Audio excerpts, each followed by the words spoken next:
more in depth, talking about Skinner's specific ideas about there not being internal states to things, and his argument that Skinner's argument that science doesn't involve the investigation of inner states. And Chomsky goes on to demonstrate that for both science and engineering, it is the study of internal states that is really the focal point.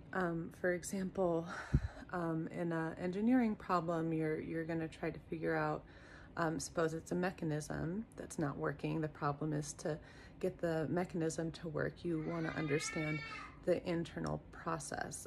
So this is a fallacy.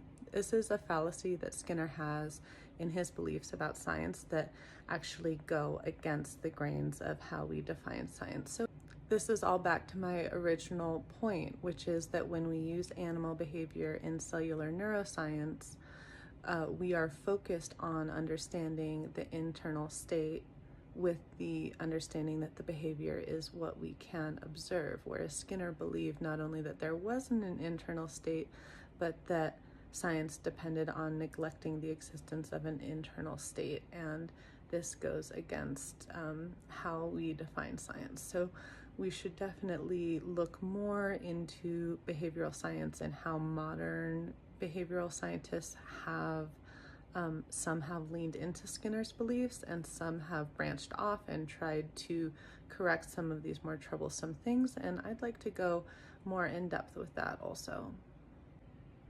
Now, I want to clarify that this is not to say that to be a scientist or for a person's scientific work to be valid, they must embody scientific philosophy in all areas of their life. In fact, that would be very unhealthy, and we could certainly go over some examples of what that might look like and it not being very healthy.